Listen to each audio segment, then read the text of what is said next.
Bismillahirrahmanirrahim. My name is Muhammad Umar Ijaz. The topic of my presentation is components of thesis. These are the contents: introduction, literature review, methodology, results and discussions, conclusion, and last one is references. Move on the next slides. In general, the first three chapters of your thesis are the introduction, literature review, and methodology. Take note of the following verb tenses when writing your chapters. इस slide में ये बताया जा रहा है कि जो आपके फर्स्ट थ्री चैप्टर हैं वो क्या किस बेस पर हैं, एक introduction, literature review and methodology. और जो इन इंट्रोडक्शन, लिटरेचर रिव्यू और मैथडोलॉजी को हमने जब लिखना है वो किस टेंस में लिखना है इस स्लाइड में ये बता रहे हैं। फर्स्ट चैप्टर जो है वो इंट्रोडक्शन है ना, वो right in tenses simple present and future tense. Literature we write in present but mostly in past tense. Methodology, this is chapter 3 and now write in present but mostly in future tense. Now move on to the next slide.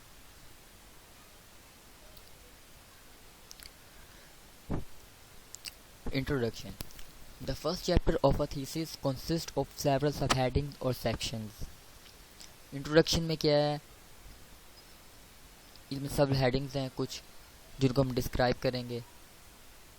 जैसे number 1 है background, number 2 statement of the problem. Background में हम क्या लिखेंगे, what is the content of this problem, in what situation और environment can it be observe. ऐसे statement of the problem में क्या है कि what is it, what we do not know, what is the gap in our knowledge the research will fill, what need to be improve. इस तरह के justification the study, justification study में क्या होगा, why is this research important, ये research क्यों important है, who will benefit, why do we need to know this, हमें क्यों जानने की जरूरत है इसमें। और आगे आता है research questions, what is it that you want to find out. Hypothesis आ गया, what ideas are suggested as possible explanation for the problem, situation और condition and will be proved to be correct or incorrect by the research. Hypothesis हमें बताना होता है कि हमारी research ठीक है या नहीं ठीक, किस बेस पर, उसके प्रॉब्लम, सिचुएशन और कंडीशन को देखते हुए। आगे objectives, what step will be researcher take to try and fill this gap और इम्प्रूव द सिचुएशन। जो गैप आ जाता है उसको हमने क्या करना है, ऑब्जेक्टिव क्या है, उसको हमने गैप को फिल करना है। Scope of the study, is the study limited or to a specific geographical area or people, or to only certain aspect of the situation? Is there any aspect of the problem the researcher will not discuss? Limitation of the study आ गया, is there any factor, condition or circumstances that will prevent the researcher from achieving all his or her objective? अगला जो point है, जो step है, वो assumptions है। उसमें क्या कह रहा है, in considering the method, model, formulation और approach are there important consideration और states that researcher takes be true. Last one is conceptual framework. Conceptual framework है sometime refer to as theoretical framework. बाज़ को उसको रेफर किसने कहते हैं, theoretical framework में रेफर करते हैं। फिर उसमें क्या करते हैं, हम अपने आइडियाज़ को प्रेजेंट करते हैं जो हमने मॉडल बनाया होता है या इलस्ट्रेट किया होता है, what you intend to investigate and some theories related to it. The research problem is a part of the conceptual framework that you will build based on the existing theories और research. फिर आगे कह रहा है कि some thesis do not need hypothesis. कुछ thesis होते हैं जिसमें ज़रूरत होती है, कुछ थीसिस होते हैं जिसमें हाइपोथेसिस की ज़रूरत नहीं होती। Now move on the next slide. In this slide, discuss about below are some suggested steps for writing the first chapter or introduction. इसमें कुछ steps हैं जो बताए गए हैं इंट्रोडक्शन में। हम कौन कौन स्टेप होंगे जिसको हम डिस्क्राइब करके इंट्रोडक्शन के अंदर, यहाँ आप थीसिस लिख रहे हो या रिव्यू आर्टिकल लिख रहे हो उसमें। अब हम थीसिस की बात करें तो हम थीसिस के मतलब देखते हैं। First step, think of topic that interest you. आपने सोचना है उस टॉपिक के बारे में जिसमें आपका इंटरेस्ट है। Discuss your topics with your advisor before choosing the most interesting and practical one. आपने क्या करना है, टॉपिक को चूज़ करने से पहले जिसमें आपका इंटरेस्ट है, आपने पहले अपने एडवाइज़र, सुपरवाइज़र जिनको कहते हैं, उनसे आपने डिस्कस करना है. You have to search for the more information first in order to understand what has been studied about the subject or your topic of interest. आपने जिसमें इंटरेस्ट है उसके बारे में इंफॉर्मेशन इकट्ठी करनी है, उसके बारे में सर्च करना है. थर्ड वन क्या है, डिफाइन अ रिसर्च प्रॉब्लम. आपने जो रिसर्च में प्रॉब्लम्स हैं उसको आपने डिफाइन करना है.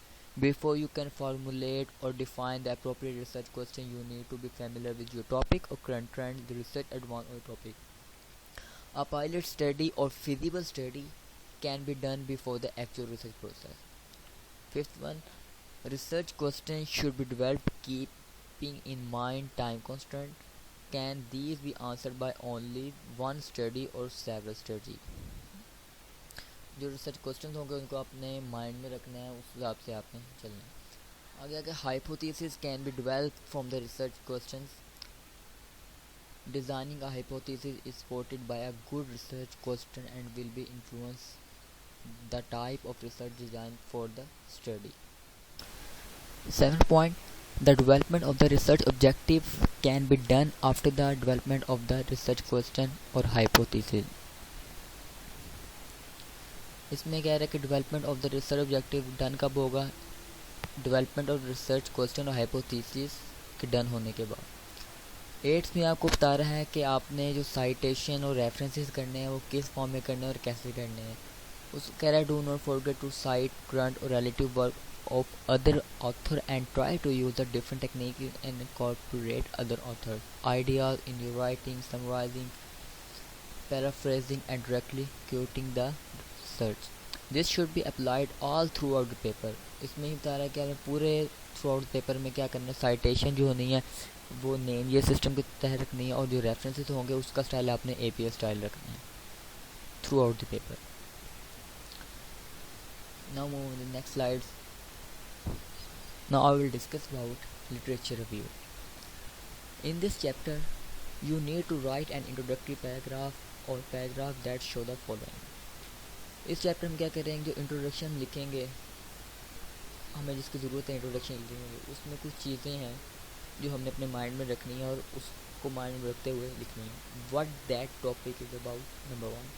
नंबर 2, द रिसर्च और theoretical framework. Number 3, reason for reviewing the literature. Number 4, what is discuss in this chapter, the order और सीक्वेंस ऑफ द रिव्यू. ये 4 पॉइंट में कह रहे हैं कि डिस्कस करना चैप्टर, क्या डिस्कस कर रहे हैं चैप्टर के अंदर. What is include and not include in the chapter, क्या हमने इंक्लूड करना है, क्या चीज़ इस चैप्टर में इंक्लूड नहीं है.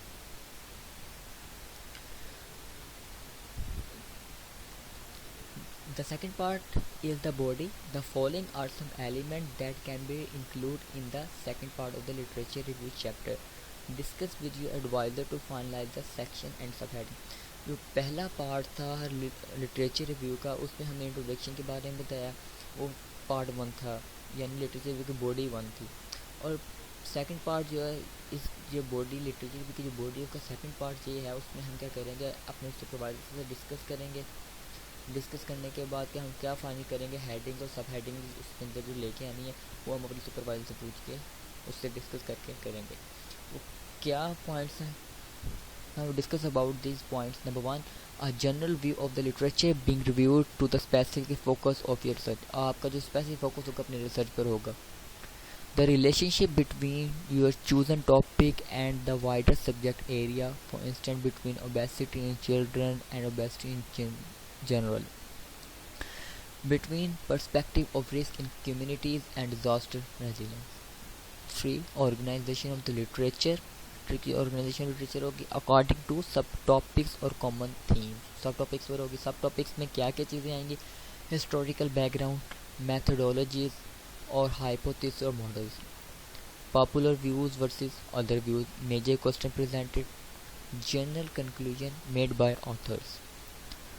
Fourth one, an in depth examination of the literature in each subtopics और theme presented. Now move on to the next slide. In this slide we discuss about methodology.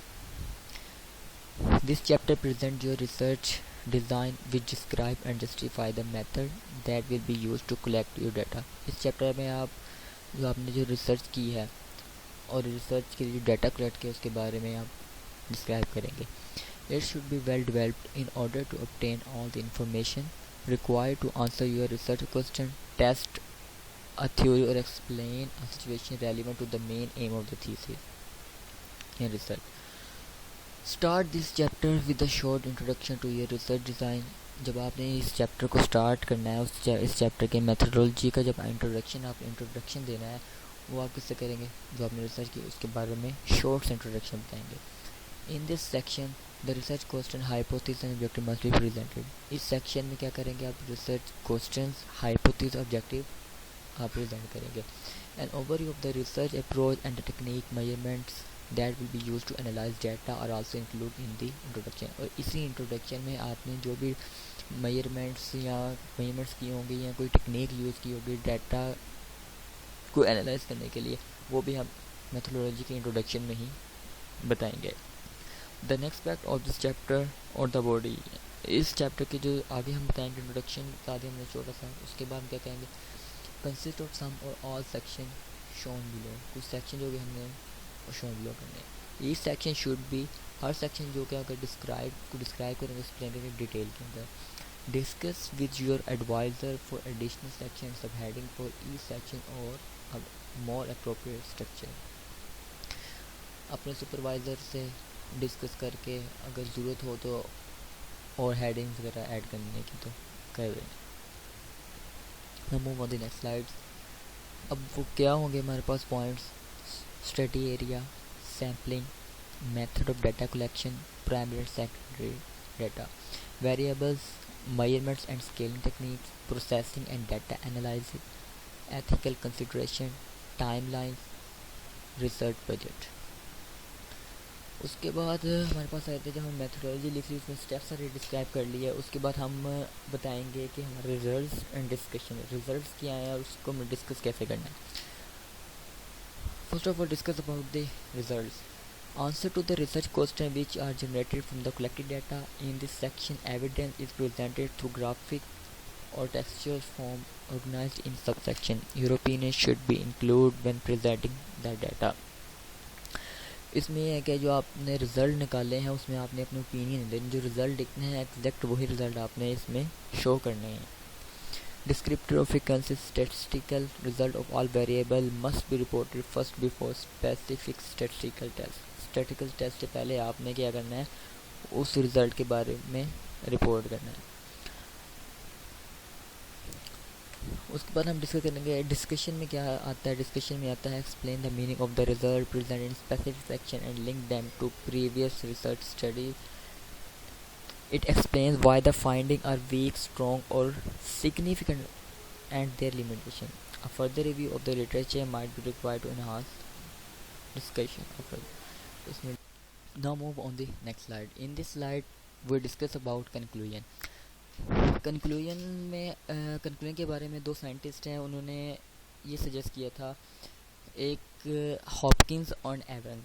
उन्होंने कहा था कि 6 possible components जो हैं जो हम conclusion के अंदर ना इंक्लूड करेंगे. वो कौन कौन से हैं, वो ये हैं statement of hypothesis, summary of main points और findings, possible explanation for the findings और speculation about them, limitations of the study, implication of your findings, recommendation for future research, action or policy changes, and practical applications. Now move on the next slide. In this slide we discuss about references and abstracts. In references we discuss about we can write references in APA style.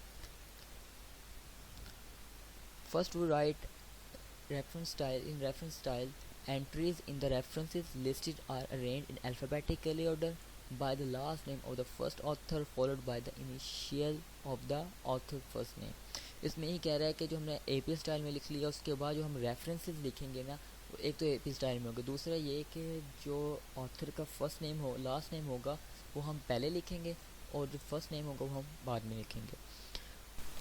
अब हम बात करेंगे abstract के बारे में बात करेंगे।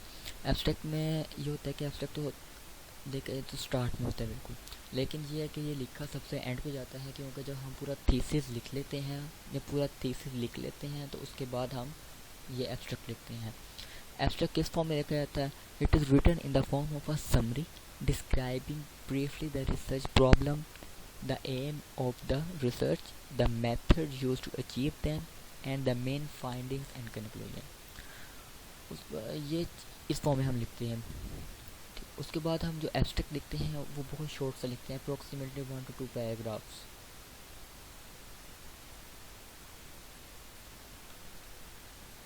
Thank you.